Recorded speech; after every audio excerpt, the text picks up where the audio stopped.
Time to fix the Century. It's a flat tire. Needs the axle fixed. Needs the lower rad hose. It's dripping right there. Problem is with these cars, when you crush the rad cradle in, it causes the lower rad hose to rub on the air conditioning pulley. So once I get it running, I've got to drive it backwards, tie it to something, pull out the rad cradle, then I can put the hose on. But this thing is running amazing. Well, here's the axle. As you can see, I'm rotating the wheel. Sounds horrible. Part of the axle's turning and the other part isn't. So way over here in my junk pile, I have another motor, probably seized up by now, but it's got a good axle. Well, after I unbolt the ball joint, which is pretty simple, I get my big long unbendable wrecking bar or pry bar, stick it in the A-arm, push down, and on pretty much all cars that's how I release the ball joint and how I put it back in. It's really simple. Most times you can do it by yourself. So it's released now. Now I've got to ram it out. Simple as that.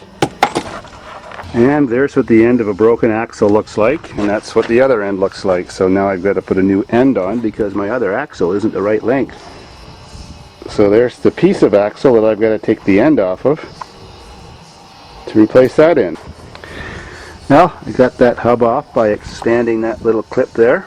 Just slipped right off. Now I slip the new old boot on and then just tap that end on with a hammer.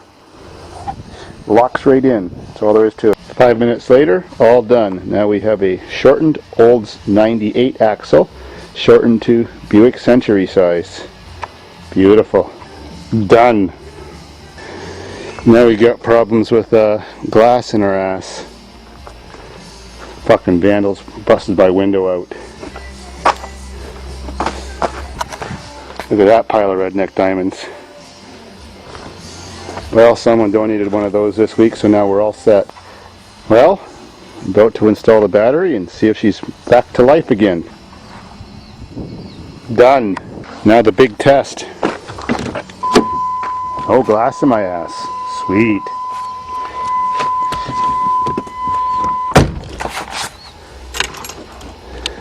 Yeah, so brakes, good throttle. Oh yeah, this hasn't been started since January. It works amazing.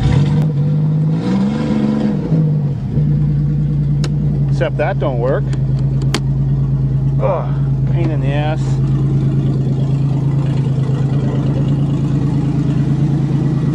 Don't you love the sound of redneck exhaust in the afternoon? Even the eyes are alive a little.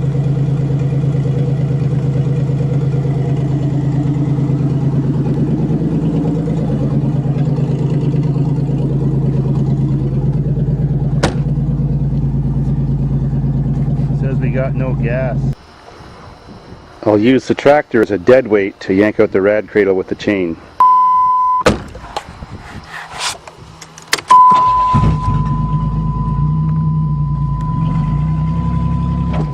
Whoa, cool.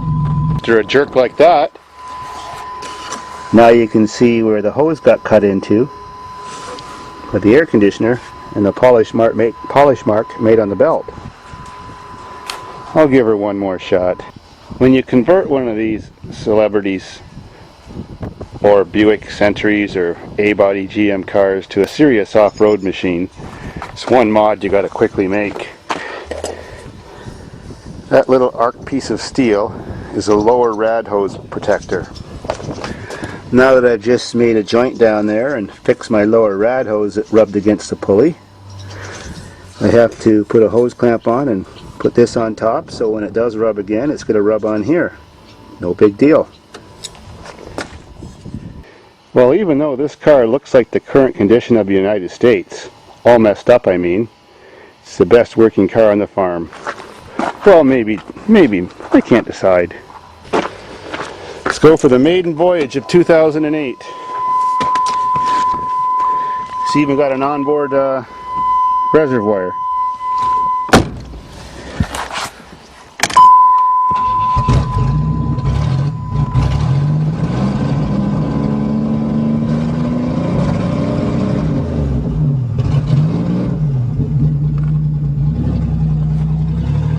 Sweet.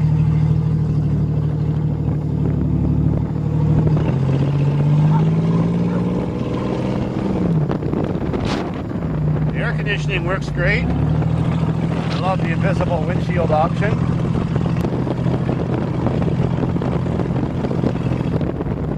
Hey, there's the hitchhiker. I wonder if she wants to come for a ride.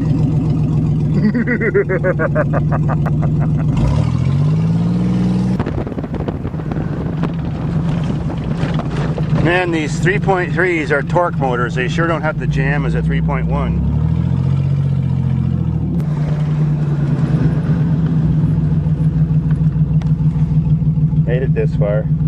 Well, I guess the worst thing about having one of these invisible windshields is the standard invisible rear view mirror too.